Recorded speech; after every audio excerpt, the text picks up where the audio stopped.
시청자 여러분 안녕하십니까. 시사토론텐 정병준입니다. 오늘부로 코로나19 확진자가 2만 명을 넘어섰습니다. 한국은행 발표에 따르면 2, 4분기 우리나라 성장률이 마이너스 3.2%를 기록했습니다. 외환위기가 있었던 1998년 이후에 22년 만에 처음 있는 일입니다. 국민의 건강이 그리고 민생이 정말 지독한 어려움에 빠져 있습니다. 이런 때 집권 여당인 더불어민주당의 새 지도부가 들어섰고 국회는 오늘부터 정기국회를 시작했습니다.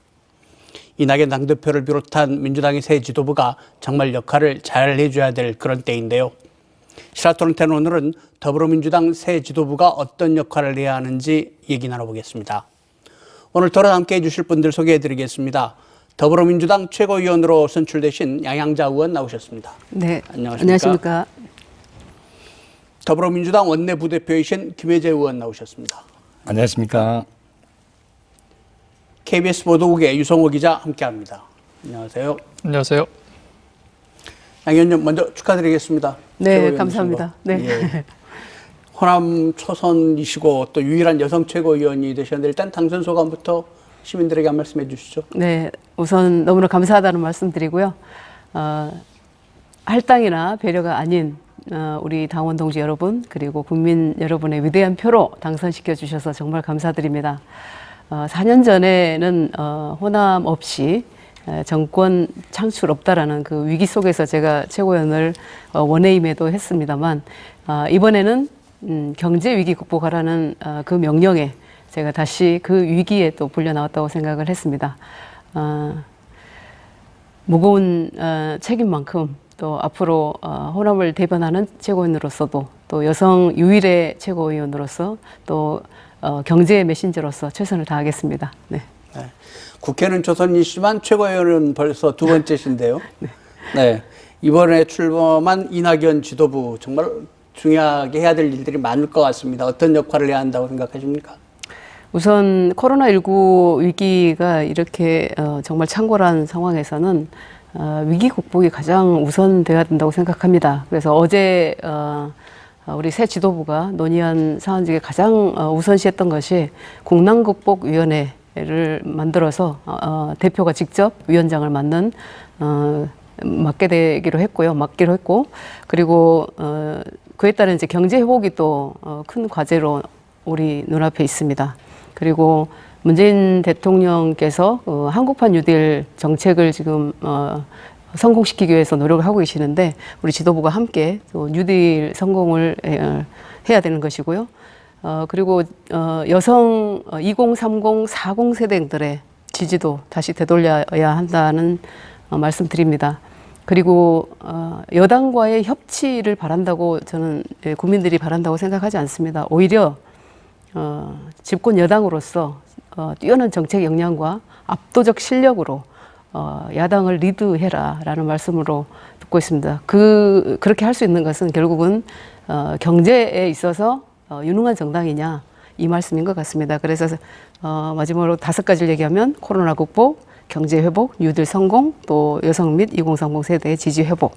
그래서 또 당내 어떤 리드하려면 레드팀 이렇게 해서 5가지가 아닐까 이렇게 생각합니다.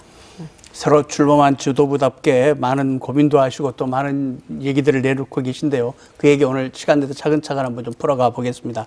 김혜재 의원께서는 이번 국회 출범 때부터 지금 원내 대표단에 함께 활동하고 계신데 지금 정기국회도 시작됐고요. 민주당 새 지도부 어떤 역할을 해야 한다고 생각하십니까? 정말 어려운 시기에 새 지도부가 출범을 한 것 같습니다. 코로나, 그다음에 의료 문제도 있고요. 지금 이런 상황에서 참 다행인 거는 풍부한 정치 경험, 그다음에 정책 경험, 행정 경험을 가지고 있는 이낙연 우리 당대표께서 새 지도부의 수장이 되셨다고 하는 부분이 굉장히 의미가 있어 보입니다. 무엇보다도 먼저 코로나 국난 극복, 이게 가장 큰 문제일 것 같고요. 이걸 바탕으로 해서 경제 위기 문제라든지 이걸 돌파해 나가야 될 것 같습니다. 근데 그걸 또 돌파해 나가기 위해서는 국민과의 어떤 국민들의 통합 문제도 굉장히 필요하고 야당과의 협치 문제도 거세게 지금 제기가 되고 있는 상황인 것 같습니다. 우리 이낙연 새 대표를 비롯해서 우리 수뇌부들이 이 문제를 잘 극복해 나갈 것으로 당에서는 기대하고 있습니다. 네. 유 기자, 본격적인 토론 들어가기 전에 지난 전당대회 먼저 좀 정리 한번 해보죠. 이번에 사상 첫 온라인 전당대로 치러졌는데 코로나19 때문에 좀 그렇게 재미는 없었죠. 민주당이 흥행에 성공하지도 못했고. 네, 어대낙이란 말이 이제 널리 알려져서 다들 알고 계실 텐데 그 결과대로 나온 것 같습니다. 네. 그러니까 차이도 굉장히 좀 컸거든요. 한 3배 정도? 1위와 2, 3위 간에 한 3배 정도 차이가 나서 일방적인 결과여서 좀 흥행이 좀 많이 떨어졌던 것 같고 흥미도 좀 떨어졌던 것 같습니다. 이번 전당대회를 두고 산무 전당대회라는 표현들을 하더라고요. 일단은 관심이 없었다. 그리고 논쟁과 비전도 없었다. 관심이 없었다는 것은 그럴만한 이유들이 좀 있었고요. 근데 논쟁, 비전이 없었다. 이런 평가에 대해서는 민주당이 좀 아프게 받아들여야 될 것 같습니다. 관심이 없었던 이유들은 몇 가지가 악재가 겹쳐 있었습니다. 일단 가장 큰 게 코로나19고요. 코로나19 때문에 같이 모일 수 없는 상황이 되다 보니까 합동연설회 그리고 TV 토론회 이런 것들을 온라인으로 치를 수밖에 없었고 여기에다가 또 이낙연 대표가 확진자랑 접촉하면서 자가격리 들어갔잖아요. 그러다 보니까 후발 주자로서는 대립각을 세우고 자꾸 노출을 하고 논쟁을 하고 해야 되는데 그럴 기회들 좀 상실하면서 그 분위기들이 좀 많이 만들어지지 않았고 그래서 흥행이 실패한 것 아닌가. 또 겹쳤던 악재가 집중호우도 있었고요. 예, 이렇게 되면서 실제 호남권 합동연설회는 취소됐다가 나중에 충청권 합동연설회랑 같은 날 그것도 호남에서 치러지지 못하고 서울에 있는 중앙당사에서 치러지는 뭐 이런 상황들이 계속 악재가 겹치다 보니까 관심이 좀 많이 떨어졌던 것 같습니다. 그 여당의 전당대회라고 하면은 당원들의 관심도 있겠지만 일반 국민들이 관심을 가질 만한 정치적, 정책적 의제들이 나오고 여기에서 좀 그것들이 널리 국민들에게 공유도 되고 논쟁도 되고 뭐 이럴 기회가 되는데 그런 기회를 갖지 못했다는 것에 대해서는 좀 아쉬움이 남는 것 같습니다.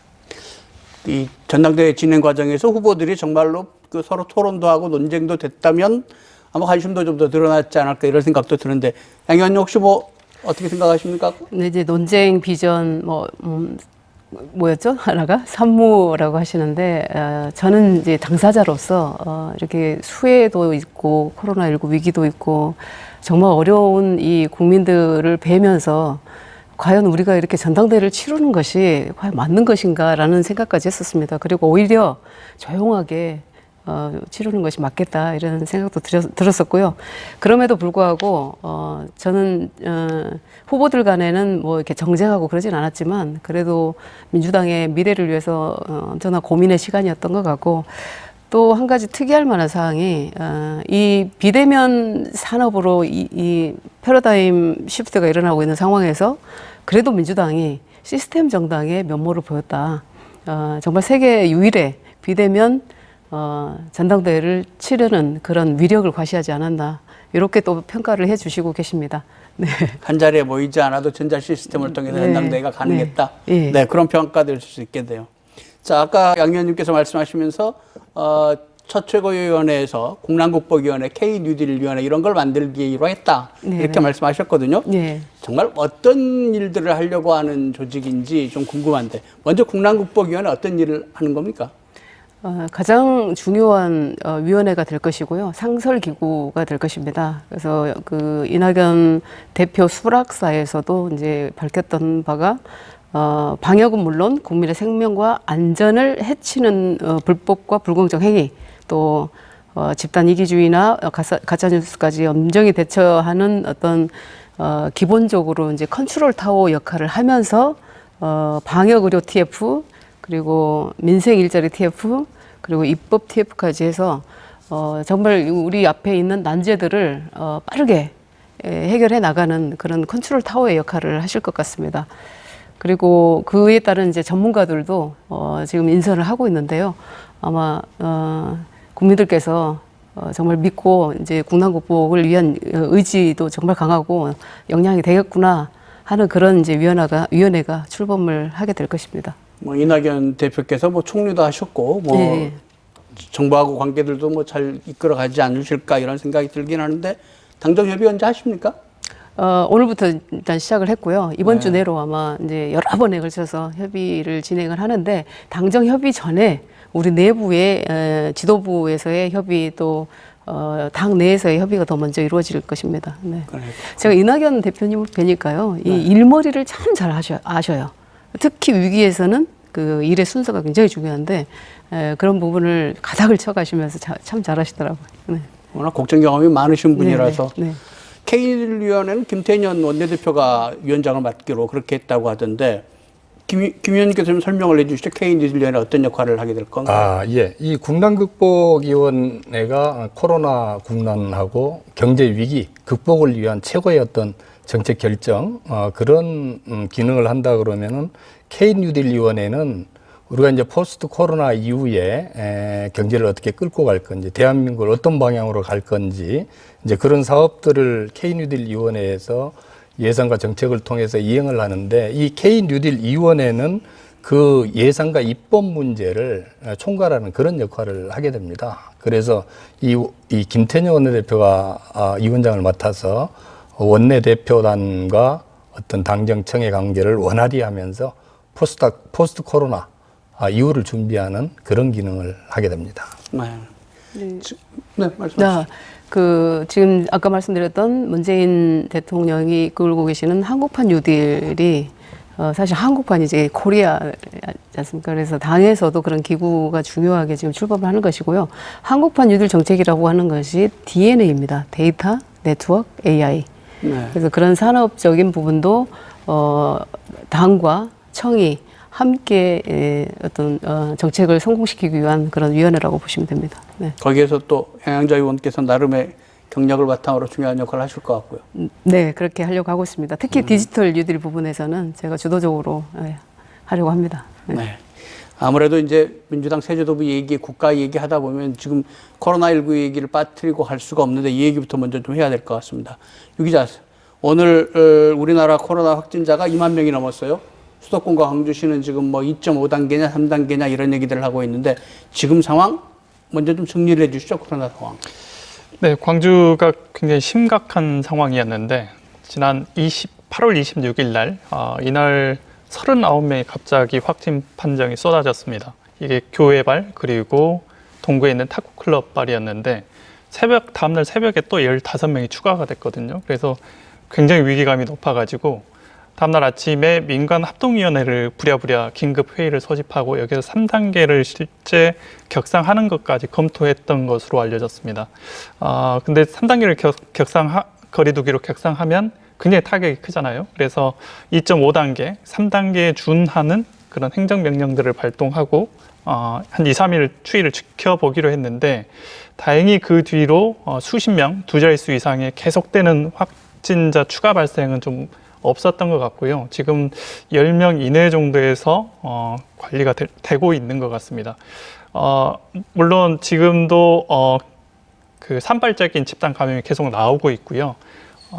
전남 쪽에서도 계속 확진자가 나오고 있어서 안심할 상황은 아닌 것 같습니다. 한때는 뭐 하루에 한 명도 없었던 그런 시기도 있었는데 지금은 뭐 100 단위를 넘어서서 계속 확진자가 나오고 있는데 이 코로나 문제 당에서는 어떻게 대처하실 생각이십니까? 우선 방역에 최선을 다해야 된다라고 보고 있고요. 3단계까지 가지 않게 방역에 총력전을 기울이고 있는 중이고 그래서 이번 주만큼은 국민 여러분께서 정부의 힘을 모아주시고 또 3단계로 확산되지 않도록 정말 대면 접촉 원조 최소로 해주십사 부탁을 드립니다. 그리고 이제 당에서는 2.5단계 조치 적용과 관련해서도 이제 가장 피해가 큰 자영업자 또 갑자기 실직하신 분들 또 소상공인에 대한 추가적인 대책을 마련하고 있고요. 오늘도 그 관련해서도 또 당정 협의를 또 하고 있는 모습을 봤습니다. 그리고 그 홍남기 부총리께서도 어제 이제 예결위에서 추가 지원할 수 있는 방안을 부처 간 협의 중이라고 밝히고 계시고 또 긴급 경영 지원 자금, 또 임대료 경감 지원 조치, 뭐 고용 유지 지원금, 고용 안정 지원금 이런 부분들을 다 포함해서 추경까지도 좀 고려 중이라고 보시면 되겠습니다. 정말 그 확진자가 늘면서 고용의 어려움이 심화될 때 고용 사각지대를 어떻게 정부가 메꿀 것인지 이것에 대한 깊은 고민을 하고 있고요. 그리고 또 정말 중요한 것이 이제 백신 치료제 개발은 관계 부처와 또 출연 기관들이 합동으로 이제 백신 및 치료 개발 태스크포스를 또 만들었습니다. 그래서 아마 내년 초반쯤에 성과가 나올 수 있다 이렇게 예측되고 있습니다. 네. 김 의원님 혹시 이 정말 3단계로 가는 거는 상상하기 싫은 이제 경우인데요. 만일 3단계로 가게 되면은 거의 지금도 소상공인들 중에는 폐업 상태에 이른 사람들이 거의 15% 정도 된다고 그래요. 근데 3단계로 가면은 3분의 1 내지 거의 40%까지 이제 폐업 상태에 다다르게 돼서 정부나 당의 입장에서도 3단계까지는 안 가도록 하여튼 방역에 최선을 다 해야 되는데 저는 개인적으로 그런 생각을 합니다. 이게 왜 단계가 1, 2, 3단계만 있을까? 이거를 4단계나 5단계로 단계를 2개 정도 더 늘려서 세분화하고 좀 정밀 타격을 하는 식으로 대비를 하면 좋겠다 이런 생각이 드는데요. 여하튼 어쨌든 간에 3단계로 가는 그런 상황이 온다면은 가장 먼저 생각해야 될 부분이 취약계층을 어떻게 보호할 건지 재난지원금 문제가 가장 우선적으로 제기되는 문제가 되겠죠. 그 다음에 고용 안정 문제. 그 다음에는 이제 정부 차원에서 할 수 있는 거는 또 한계가 있을 수가 있습니다. 그럼 민간 차원에서 옛날 우리가 IMF 때 어려웠을 때 국민들이 일선 것처럼 민간 차원에서 서로 배려하면서 그거를 살려나가는 그런 운동을 어떻게 전개할 것인지 그 부분까지도 좀 생각을 해야 된다고 생각을 합니다. 김 의원님께서 말씀을 하셨으니까 재난지원금 문제 좀 논의를 하고 넘어가죠. 이거 어떻게 되는 겁니까? 뭐 선별적으로 준다, 전부 주자. 심지어 지금 이재명 경기지사하고 경제부총리하고는 철이 있네 없네 논쟁까지 갔는데 어떻게 되는 겁니까? 행 의원님. 이번 주 내로 아마 당정청 협의가 이루어질 것이라고 보고요. 저 이제 아까도 말씀드렸듯이 가장 중요한 것은 이제 방역. 더 이상 확산되지 않게 하는 정부의 노력이 가장 중요하고, 네, 항상 그 모순적인 상황 아니겠습니까? 예산이 그만큼 들어가는 일이고, 또 다 줬으면 좋겠는데, 또 일의 실효성이라든지 이런 부분들도 좀 파악을 해야 되는 것이고, 그래서 저는 지금은 정부의 시간이라고 생각합니다. 정치의 시간이 아니라 정부의 어떤 통계 자료가 좀 나와 준다든지 이런 것들을 기대를 해야 된다고 생각을 하고요. 그리고 1차 재난지원금에 대한 실효성 파악도 좀 돼야 되고, 그래서 결국은 어떻게 할지 논의가 완료돼야 이걸 전체적으로 할지 또 보편적으로 할지, 그러니까 뭐 이렇게 선택적으로 할지가 결정이 될 것 같은데, 저는 이렇게 얘기를 했습니다. 119, 그러니까 불이 났는데요. 119를 보냈습니다. 그럼 119에 맡겨야 되지 않습니까? 근데 얼마 보상할 거냐. 이 논의가 먼저 이루어지는 것은 저는 바람직하지 않다라고 생각하지만 결국은 경기 부양, 그다음에 복지 함께 가야 되는 상황은 맞습니다. 네. 오늘 어렵습니다. 이낙연 새 대표께서 그 김종인 아직은 미래통합당이죠. 미래통합당 대표를 방문한 자리에서 기사들 나오는 거 보면은 지원금 선별 지급에 합의했다. 뭐 공감대를 형성했다 이렇게 나오거든요. 그 어떻게 당에서 결정이 됐습니까? 어떻게 됐습니까? 아직 당에서 이게 구체적인 논의는 안 되고 있습니다만은 이미 이 논의는 수면 위에 이미 떠오른 것 같습니다. 우리 이낙연 당대표 견해하고 이재명 경기지사의 견해가 좀 다르긴 한데요. 구체적으로 우리 당 내의 의원님들 사이에서도 견해가 좀 엇갈리고 있는데요. 문제는 그런 것 같아요. 전체 지원하자고 하는 측에서는 이거를 어떻게 구분을 해서 지원할지, 이게 좀 문제가 되지 않느냐. 오히려 시간도 걸리고, 그거 구분하는데 비용도 많이 든다. 그렇기 때문에 전체를 지급하는 게 낫다. 이제 이런 얘기를 하고, 선별 지급이 필요하다고 하는 측에서는 여하튼 이게 우리 재정 상황도 고려를 해야 되고, 코로나 이 상황이 언제까지 지속될지 모르는 상황에서 무턱대고 막 그 예산 지원을 한다는 것은 상당히 위험스러운 발상이다.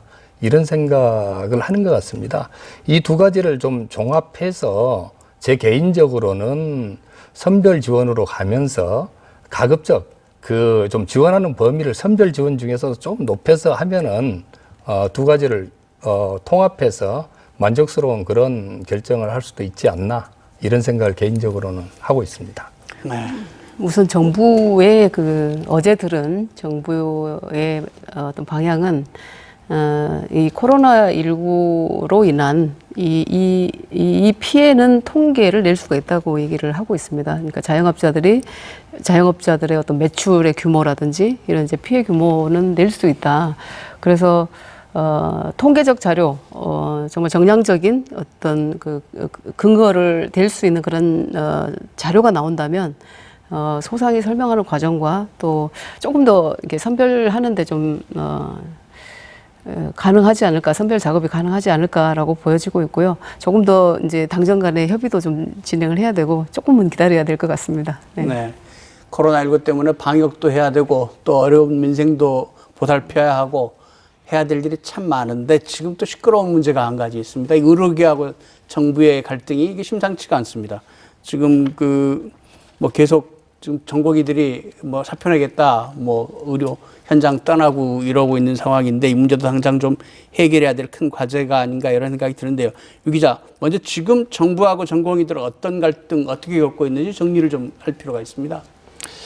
네, 이게 정부는 코로나 상황 겪으면서 공공의료 확충의 필요성이 있다 이렇게 판단한 것 같아요. 그래서 당정 간에 그런 결정을 내렸는데 정책적으로는 그래서 공공 의대를 설립하겠다. 그리고 의사 수를 늘리겠다. 결국 이제 의대 정원을 늘리겠다는 건데 이렇게 결정해서 추진하겠다고 하니까 의료계가 지금 반발하는 상황이잖아요. 의사들의 주된 반발의 이유는 이거인 것 같습니다. 일단은 정책을 짜는데 당사자인 우리 얘기는 왜 듣지 않는 거냐. 그리고 인구는 감소하는데 의사 수는 왜 늘린다는 거냐. 이게 맞는 거냐. 그리고 90년대에도 지역 논리를 들어서 의대를 많이 늘리고 정원을 늘렸는데 서남대 의대와 같은 부실 의대가 생기지 않았느냐. 이게 해법이 맞겠느냐. 뭐 이런 이야기들인 것 같습니다. 결국 의료계가 이제 전공의들을 중심으로 해서 집단 휴진 상황을 지금 가져가고 있고요. 대화가 몇 차례 있었는데 결국 합의점에 이르지 못하고 평행선을 달리고 있는 것 같습니다. 의료계에서는 일단 정책 추진을 중단을 하고 원점에서 재검토하자. 이고 정부에서는 일단 복귀를 하고 모든 가능성을 두고 논의를 할 테니 일단 복귀를 해서 논의를 하자. 이런 상황인데 계속 그 접점을 찾지 못하고 있는 것 같고요. 또 국민은 국민들대로 좀 불만들이 있는 것 같아요. 청와대 게시판에 어떤 국민 청원이 올라왔냐면 지금 원래 어제 국가고시를 접수를 마감하는 날짜였는데 의사 국가고시를 근데 이제 접수를 했다가 철회하는 상황들이 많이 빚어졌잖아요. 한 90% 정도가 철회했다고 하는데 이 철회를 재접수하는 것을 받아주지 말아라. 그리고 구제해주지도 말아라. 이런 청원이 올라왔거든요. 봤더니 약 39만 명이 동의를 한 상황입니다. 39만 명이요? 네.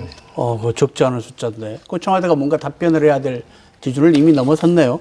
네. 20만 명 이상이면 답변을 해야 되는데 지금 정부가 이 문제를 사실 굉장히 난항을 거듭하고 있는데 이런 때 여당도 뭔가 역할을 좀 해야 될 필요가 있지 않을까요? 어떻게 보십니까? 제가 조금 전까지 보고받은 내용으로는 한정혜 정책위장과 또 최대집 의협 회장 그리고 의료 관계자들과 면담을 했습니다. 예, 불과 몇 시간 전까지. 예. 그래서 오늘만 해도 아마 2차례 만난 것 같습니다. 이제 그런 결과를 내일이면 이제 좀 브리핑을 할 것 같은데요. 우선 이제 말씀하신 것처럼 우리나라가 OECD 기준을 보면 2018년 기준 한국의 한 1000명당 활동의사가 2.4명이라는 거 아니에요? 그래서 OECD 평균 3.5명에 크게 못 미친다. 그래서 이제 뭐 공공의대 설립 또 비대면 진료 확대 관련 이런 부분도 이제 정책적으로 내놨는데 말씀하신 부분이 맞는 것 같습니다. 그 당사자들이 전공의들 포함한 의료계인데 왜 우리의 의사가 이렇게 묵살되고 정책들이 진행되느냐에 대한 분노. 그래서 이제 당도 또 청와대도 의료계와 논의를 할 때 일단은 방안들을 좀 제시해달라. 그래서 키를 일단 의협으로 넘기는 작업을 하고 있는 것 같습니다. 원하는 바가 뭐냐 하고 일단 듣자. 그리고 이제 그분들의 불만 사안들이 뭐 의료 수가라든지 뭐 여러 가지가 또 코로나 이 위기에서 그분들의 노고라든지 이런 부분들이 인정이 안 되고 있다라는 그런 분노인 것 같아요. 그래서 일단은 인정을 해드리고 진솔한 대화를 한쪽에서 하면서 이런 국민적 바램 또 어떤 상황에서도 국민의 건강과 어떤 환자의 생명을 걸고 파업을 해서는 안 된다라는 그런 여론도 있지 않습니까? 그래서 다각도로 이렇게 관리를 해 나가야 될 것 같습니다. 네. 너무 복잡한 상황에서 지역의 이익만 생각하는 건지 모르겠는데 사실 이 의료와 관련된 현안은 우리 지역도 뭔가 해결해야 될 문제들이 많이 있거든요. 좀 전남권에서는 의대하셔야 되고 예. 또 광주에 공공의료원 설치 또 여론도 많고요. 맞습니다. 뭐 지금 이 상황에서 차질 없이 잘 진행될까요? 김 의원님 어떻게 보십니까? 지금 정부가 추진하는 이 의료 정책 부분은 사실 어제 오늘의 문제가 아니고 계속 지속적으로 해왔는데 의료계의 반발에 부딪혀서 하지 못했던 부분이거든요. 그런데 이번에 이제 코로나19 이 사태를 겪으면서 지금 현실적으로 우리 공공병상 10%가 코로나 환자의 80%를 지금 치료를 하고 있고 그것도 거의 이제 꽉 차서 앞으로 어떻게 해야 될지 지금 굉장히 문제가 되거든요. 이런 상황에서 어떤 공공성, 공공의료 확충이라고 하는 게 다른 어느 때보다 지금 진짜 이제 필요성을 절감하게 되니까 정부에서 조금 문제가 있을 수도 있지만은 지금 해야 되겠다 해서 이 안건을 내밀었는데요. 대부분 국민들이 이제 찬성을 하고 있습니다만은 의료계에서 지적하는 것 같이 어떤 소통 부분이 좀 부재했다고 이런 부분들은 의료계도 정부도 인정을 좀 하고는 있는 것 같습니다. 그래서 국회라든지 이 정부에서도 적극적으로 지금 협상을 하고 있으니까 그 부분은 좋은 결과가 나올 것으로 보고요. 사실 이 문제가 말씀하신 것처럼 우리 지역에 지금 현안 문제하고 직결되어 있는 문제라서 이게 좀 원만하게 합의가 되고 우리 전남권에는 또 이 대학병원이 하나도 없지 않습니까? 그래서 전남권에 특히 전남 동부권에 의과대학하고 대학병원이 좀 들어서고 또 광주에는 공공의료기관이 들어설 수 있는 그런 계기가 됐으면 좋겠다는 생각이 듭니다. 네. 그 전국 시도 중에서 이게 광주, 대전, 울산만 지방의료원이 없는 상황입니다. 그래서 전염병 이제 특히 이제 이런 위기 상황에서 체계적으로 대응하기 위해서는 공공의료원 의료 인력과 시설 확충이 시급하다라고 이제 얘기를 했고 정부도 필요성에 인식을 하고 있는데 특히 이제 정세균 총리께서도 공공의료 확충은 꼭 필요하다. 지자체가 그런 노력을 하면 정부는 적극적으로 호응하고 힘을 보태주는 게 옳다. 이렇게 말씀을 하셨습니다. 그래서 광주 전남이 특히 이런 공공의료 부분이 필요한데 이야기를 꺼내기가 상당히 어려운 상황이 됐습니다만 그럼에도 불구하고 지역을 위해서는 저희는 할 일을 해야 될 것 같습니다. 코로나19와 관련된 의료계 문제까지 얘기를 해봤습니다. 다음 국회 문제로 넘어가기 전에 지금까지 질문들은 좀 편안하셨을 수 있는데 이 질문은 조금 어떤 답을 하실지 모르겠습니다. 지난 주말에 우리나라가 심우 7조라는 글 때문에 떠들썩했고 국민들의 관심이 참 높았습니다. 제가 방송 들어오기 전에 청와대 게시판 가보니까 지금 41만 4천 명이 지지하는 그런 사인을 했는데 여기에 대해서 아직 정부나 민주당 어떤 입장을 내놓지는 않고 있습니다. 물론 청와대가 어떤 형태로든 답변을 해야겠지만 어떻게 생각하시나? 당에서는 뭐라고들 하십니까? 이 문제? 양 의원님 먼저 두 분 다 말씀하셔야 돼요. 예, 우선 저는 자세히 봤습니다. 여러 번 봤습니다. 그리고 참 글을 잘 쓴 글이시구나라고도 생각을 했고 가슴이 뜨끔뜨끔한 상황도 있었습니다. 그리고 이제 이런 심우 7조가 나와서 사실 얘기를 많이 안 꺼냈죠, 우리가. 이 부분에 대해서는 그냥 속으로 반성을 하고 있는 상황이고, 또 국민께서도 나라에 대해서 걱정이 참 많으시구나. 새겨듣고 국정을 이끌어 나감에 있어서 더 국민 속으로 들어가라라는 뜻으로 받아들이고 있습니다. 네. 김 의원님께서는? 저도 심우 7조를 여러 번 읽어봤는데요. 상당히 우리 당에서 좀 고민해야 될 부분들에 대한 지적이 꽤 있었다 이런 생각을 하고 의정 활동을 하면서 사실 이 국회의원들 모이기만 하면 너무 목소리 높이고 싸워서 불편했는데 오히려 이런 글을 통해서 이런 얘기들을 차근차근 얘기하면서 협치를 나가는 그런 정치가 이걸 계기로 해서 좀 정착됐으면 좋겠다 하는 바람이 있었습니다. 이제 구체적인 내용으로 들어가면은 그 부분을 다 맞다 이렇게 할 수는 없습니다. 왜냐하면은 각 정당이 추구하는 목표가 있고 정책이 있기 때문에 어떤 정책을 추구하다 보면은 거기에서 또 반대되는 입장에서 또 내세우는 논리도 있고 그런데 이 시무 7조에 나와 있는 것들은 상당 부분 이제 미래통합당 쪽에서 얘기한 부분들이 많이 그 안에 들어가 있었는데 그 부분에 대해서 우리가 지금 거대 야당이기 때문에 너무 그런 거를 받아들이지 않지 않느냐 하는 국민들의 지적이 있었습니다. 이번에 시무 7조 이걸 계기로 해서 우리 당이 좀 더 겸손하게 아주 그 작은 목소리라도 좀 듣고 국민과 함께 나가는 그런 자세를 견지한다면은 이번에 이 시무 7조는 우리한테 상당히 약이 될 수도 있겠다 이렇게 생각을 합니다. 유 기자, 민주당 내에서 시무 7조에 대해서 별 얘기들을 피하고 계신다 이런 얘기들을 하시는데 시무 7조 내용 어떤 건지 한번 확실하게 한번 정리 한번 해볼까요? 네, 저도 어제 한번 들어가서 봤습니다. 그래서 시청자분들께도 못 보신 분들을 위해서 한번 소개해드릴 필요가 있겠다 싶어서 준비를 해봤습니다. 이게 굉장히 긴 글인데요. 중간중간에 저렇게 소 제목이 붙어 있습니다. 그래서 요구사항들을 적어놨는데 형식은 신하나 백성이 임금께 올리는 상소 뭐 이런 글 문체로 되어 있더라고요.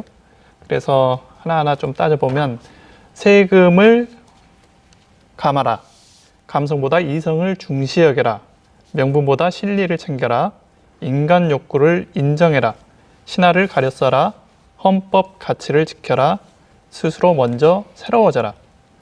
이게 조목조목 따져서 연결해서 보면 부동산 세금 강화나 복지 정책 확대 그리고 대북 정책이나 외교 실패, 청와대 참모들의 부동산 투자 그리고 치우친 인사 여러 가지 문제들을 거론하면서 문재인 정부의 실책들을 비판을 하고 있더라고요. 이게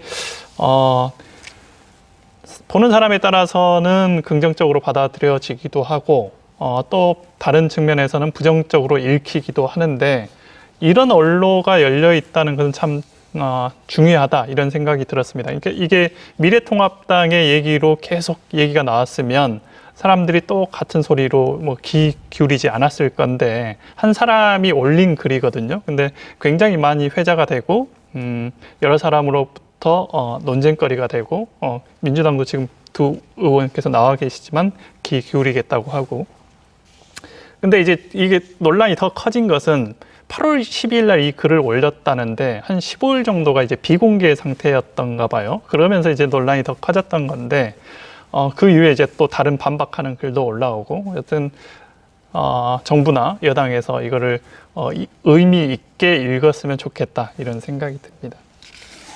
시무 7조에 여러 가지 얘기들이 나오긴 합니다만 큰 줄거리 중에 하나는 부동산 문제였던 것 같습니다. 그 얘기 잠깐 해보죠. 부동산 대책을 현 정부 들어서 22번이냐 23번이냐 뭐 이렇게 정책을 내놨는데 지금 나오는 거 보면 수도권 집값은 일단 좀 잡힌 것도 같은데 전세값이 굉장히 오르고 있네요.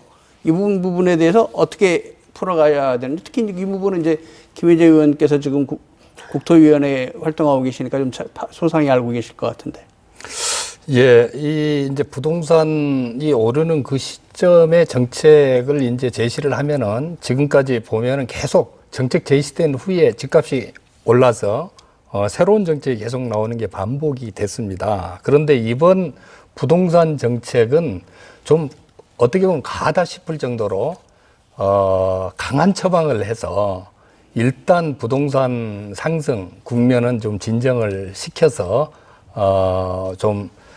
이 국민들한테 이 부동산 정책이 앞으로 효과가 있겠구나 하는 인상을 좀 심어주고 심리적 안정감은 조금 부여를 한 것 같다는 생각이 듭니다.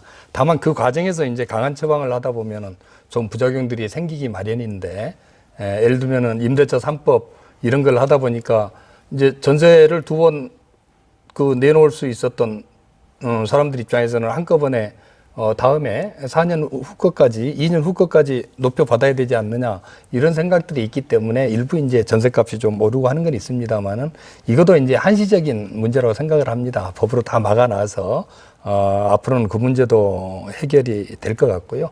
다만 이제 강한 처방으로 인한 이 부작용 부분을 어떤 식으로 유연하게 대처하면서 나갈 것이냐, 이 부분에 대해서 좀 지혜를 좀 모을 필요가 있겠다, 이런 생각이 듭니다. 네. 뭐 여기 특별히 더 하실 얘기는 없으십니까? 근데 그 모든 정책이 어떤 방향성과 진정성이 가장 중요하다고 생각을 합니다. 우선 부동산 정책이라고 하는 것은 투기 근절 그리고 서민 주거 안정 아니겠습니까? 그래서 큰 어떤 틀에서 문재인 대통령께서도 부동산 정의를 확립하겠다 이렇게 말씀하셨는데, 정말 이렇게 긴 호흡으로 가다 보면 원래의 그 큰 목적이 달성되리라고 보고요. 우선 정부 대책이 느리긴 하지만 최근에 이제 효과가 나타나고 있다라는 것들이 한국감정원에서 발표되는 통계 자료에서 이렇게 나오고 있습니다. 분석해 본 바에 의하면 그 안정화 추세에 있고 주관 통계에 의하면 서울 이제 특히 그 강남 지역 아파트가 2주 동안 거의 변화가 없어요. 이제 상승세는 이게 없어졌다. 거의 상승은 하지 않고 있다. 이렇게 보여지고 있고, 또 이제 시장을 컨트롤하기 위해서는 부동산 감독기구 설치가 필요하다고 이제 보여지는데, 그런 부동산 감독기구 설치로 어떤 정책의 일관성 그리고 방향성, 진정성을 유지해야 된다고 보고요. 다만 이제 모든 정책이라는 것이 시간이 좀 걸리는 측면이 있다고 보여집니다. 그래서 말씀드렸듯이 좀 중장기적으로 이렇게 내다보면서 부동산 정책을 가져가야 되지 않을까 싶습니다. 네. 네. 뭐 부동산만 가지고도 1시간 얘기를 해야 될 그런 주제이긴 합니다만 우선 간단히 짚고요. 지금 또 하나 현안이 사실은 국민들 입장에서는 굉장히 시끄러운 얘기 중에 하나가 검찰개혁입니다. 특히 이번 정기국회에서 뭔가 또 성과도 나와야 될 그런 주제이기도 한데, 유 기자, 지금 공수처가 좀 어떻게 돼 있습니까? 네, 어제까지 해서 후보 추천위원을 받아야 되는데 미래통합당에서 추천을 않고 있습니다. 총 후보 추천위원이 7명인데 미래통합당에 배정된 몫이 2명이거든요. 이 2명을 하지 않으면 7명 중에 6명이 동의가 되어야지 공수처장이 결정이 되는데 아예 추천을 않고 있어서 공전을 하고 있는 상황입니다. 김 의원님 어떻게 보세요? 이게 저 친정집 얘기이기도 한데 예. 어떻게 풀어가야 될까요? 검찰 문제? 검찰 개혁의 이제 큰 문제는 사실 검찰의 직접 수사를 어떻게 나눌 것이냐의 문제였거든요. 그래서 옛날 대검의 중수부가 했던 그런 수사는 공수처에서 하도록 하고, 그 다음에 검찰은 직접 수사 중에서 가운데 토막 부분을 하고, 그 다음에 좀 대다수 직접 수사는 경찰에 넘기자. 이게 이제 검찰 개혁의 핵심이었습니다. 그래서 맨 먼저 했던 게 공수처를 만들어서 대검 중수부에서 했던 정치적인 어떤 그 영향이라든지 이게 문제가 되는 걸 공수처로 넘기는 거였는데, 법도 만들어 놓고 전번에 이제 부수 입법까지도 다 완성을 했습니다.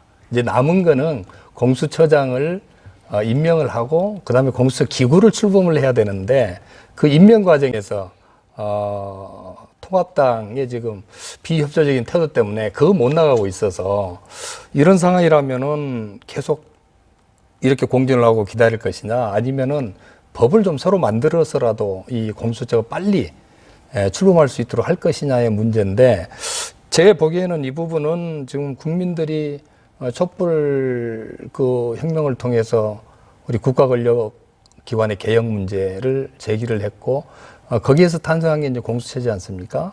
그러면 법을 바꿔서라도, 만일 통합당이 협조를 안 하고 계속 이 상태로 가는 거는 문제가 있으니까 법을 바꿔서라도 이게 출범을 시켜야 된다. 이게 제 생각입니다만은, 아마 이제 우리 새 대표가 또 이제 시작을 하셨고, 우리 김종인 비상대책위원장도 여야 간의 어떤 협치를 강조하기 때문에 이 부분에 대해서는 통합당도 협조를 할 것으로, 그리 기대를 하고 있습니다. 부동산 문제, 그다음에 검찰 개혁 문제 이런 얘기들이 굉장히 시끄러워지다 보니까 그 결과로 사실 민주당 지지율이 상당히 들쭉날쭉했습니다. 최근에 변동이 좀 심했는데 유 기자, 최근에 민주당이 좀 지지율이 대통령 지지율도 그렇고 오르락내리락했죠? 네, 그렇습니다. 이게 정기 여론조사를 하는 곳이 두 곳인데요. 리얼미터 그리고 갤럽. 리얼미터 8월 17일자 발표에서 3년 10개월 만이라고 그러는데 미래통합당과 민주당의 지지율이 뒤집혔습니다. 그러니까 탄핵 정국 이후에 그러니까 2016년 10월 이후에 뒤집어진 게 처음이라고 그러는데 물론 차이는 민주당이 34.8%였고요. 통합당이 36.3%로 1.5%포인트 차여서 이게 유의미한 결과냐는 또 따져봐야겠지만 결과치만 놓고 보면 굉장히 그 파장이 좀 있었던 것 같고요. 갤럽은 뒤집어지지는 않았는데 격차가 상당히 좁혀진 결과가 나왔습니다. 그 이후에 지금은 좀 회복이 돼가지고 민주당이 다시 한 10%포인트 차로 다시 앞서는 결과를 보여지고 있는데 추이는 대통령 지지율도 비슷하게 굉장히 격차가 좁혀져가지고 긍정과 부정이 오르락내리락 했던 것 같고요. 이런 결과가 나온 그 배경이나 그때 당시에 여러 가지 현안들, 이슈들을 좀 살펴봐야 될 것 같은데 가장 크게는 부동산 문제가 있었던 것 같고요. 제 개인적인 생각으로는 원구성 과정에서 일방적인 것이 있지 않았느냐 이런 여론들이 계속 좀 누적돼 있었던 것 아닌가 이런 생각들이 되는데 다시 지지율이 회복됐던 것은 코로나에 대한 대응 그리고 미래통합당이 8.15 광복 집회 그리고 정광훈 목사와의 관계 이 선긋기가 안 되면서 다시 미래통합당에 대한 부정적인 사람들의 지지, 인식 이게 다시 확산되지 않았나 이런 생각이 듭니다. 아마 정당 입장에서는 우리보다 더 이 지지율 변화에 민감하실 것 같은데 토론 시간은 얼마 남지 않았습니다만 이 지지율 회복 어떻게 하실 것인지 두 분 국회의원 얘기 드리면 거의 토론 시간이 정리가 되지 않을까 싶습니다. 먼저 양 의원님부터 좀 말씀해 주시겠습니까? 그 거대 여당을 만들어주신 민의가 분명히 있습니다. 20대의 국회를 반복하지 말라는 그런 명령이셨을 거고요. 다만 그렇게 큰 기대와 믿음을 주셨던 만큼 또 실망도 크셨을 것이라고 보고요. 저는 국민과의 괴리감을 좁히는 일이 가장 우선시돼야 된다 이렇게 보고 있습니다. 국민의 인식과 또 인식하고 계시는 부분과 우리 당이 나가는 부분이 완전히 다르면 국민들께서 우리 당에 대한 실망이 더 크실 거라고 보고요. 우선 이제 몇 가지 이슈가 있었었는데 이제 성비 문제라든지 이런 것들도 좀 단호하게 제가 이제 여성 최고위원으로서 또 단호하게 이런 부분도 처리해야 된다고 보고요. 또 고강도 선출직 성비 조사 또 성비 근절을 위한 주요 과제 선정 이런 일들도 제가 해야 될 것 같고 그리고 이제 이 부동산 문제도 사실상 더불어민주당이 경제적으로 좀 경제 문제에 있어서는 약하지 않느냐라는 의구심도 좀 있으신 것 같아요. 여전히 민주당의 강점은 민주, 평화, 평등, 또 여성, 시민, 환경 이런 분야는 또 굉장히 강점이고 최근에 외교와 안보까지도 우리의 어떤 상품이 됐습니다. K 방역까지도 이제 그렇게 됐는데 마지막으로 남은 게 경제가 아닌가. 그래서 경제에 있어서만큼은 어느 당보다도 믿음을 줄 수 있는 당이라는 걸 확신을 줘야 될 것 같아요. 그래서 중요한 것이 이번에 문재인 대통령이 내세우고 계시는 한국판 뉴딜 정책 이 성공을 꼭 해내야 되는 것이고요. 그것이 정권 재창출의 길이라고도 보여집니다. 그래서 경제 문제에 정말 당정청이 올인하는 것도 중요하고요. 저는 이제 모든 산업이 다 미래 산업으로 가고 비대면 산업으로 가면서 기술 산업계에 어떤 협의가 없으면 안 된다고 생각합니다. 그래서 제가 어제 최초 그 최고위에서도 현장에 답이 있습니다. 다보스 포럼이나 CES에서도 현장 최고위원을 열 수 있어야 된다. 최고회의를 열 수 있어야 된다. 이런 말씀 드리면서 3+1 협의체를 만들겠다라고 오늘 말씀을 드리고 있습니다. 당정청 플러스 기술산업계를 잇는 그런 일을 꼭 해야 된다고 생각을 합니다. 네. 네, 김 의원님 한 1분 정도 말씀해 주시면 좋겠습니다. 예, 전번 선거에서 우리 거대 여당을 만들어준 거는 정말 일 잘하는 좀 국회 좀 해봐라 이렇게 해서 만들어줬는데요. 저희 여당에서는 국민들의 명령이 일 잘하는 거니까 하여튼 어떻게 해서 일을 잘해보자고 하는 그런 생각이 있었던 것 같습니다. 그래서 일을 적극적으로 추진하다 보니까 국민들하고 소통하고 야당하고 협치하는 이런 부분들을 조금 소홀히 하지 않았나. 그래서 일 잘한다고 갔는데 부동산 문제에 걸려서 국민들로부터 이거 일 잘하는 건가 하는 그런 의구심을 받게 되니까 좀 지지율이 떨어졌었는데 정책의 성과가 이제 나타나면서 국민들도 다시 우리 당을 좀 신뢰하는 것 같습니다. 앞으로도 이제 중요한 코로나 문제라든지 경제 위기 문제에 있어서 우리가 어떻게 성과를 내고 또 겸손하게 국민들하고 소통해 나가느냐 이게 관건이라고 생각을 합니다. 네, 오늘 토론 함께해 주셔서 감사합니다. 민주당 새 지도부가 좋은 성과를 거두시길 바라겠습니다. 감사합니다. 네, 민주당은 새 지도부가 출범했고요. 미래통합당은 국민의힘으로 이름을 바꾼다고 합니다. 그리고 오늘부터 정기국회가 시작됐습니다. 사람도 바뀌고 이름도 바뀌었으니까 이번 정기국회는 여야가 성과를 좀 내는 국회, 그래도 국민들에게 힘이 되어주는 그런 국회가 됐으면 좋겠습니다. 시사토론 10 오늘 순서 여기서 마치겠습니다. 다음 주 화요일 시간에 다시 찾아뵙겠습니다. 안녕히 계십시오.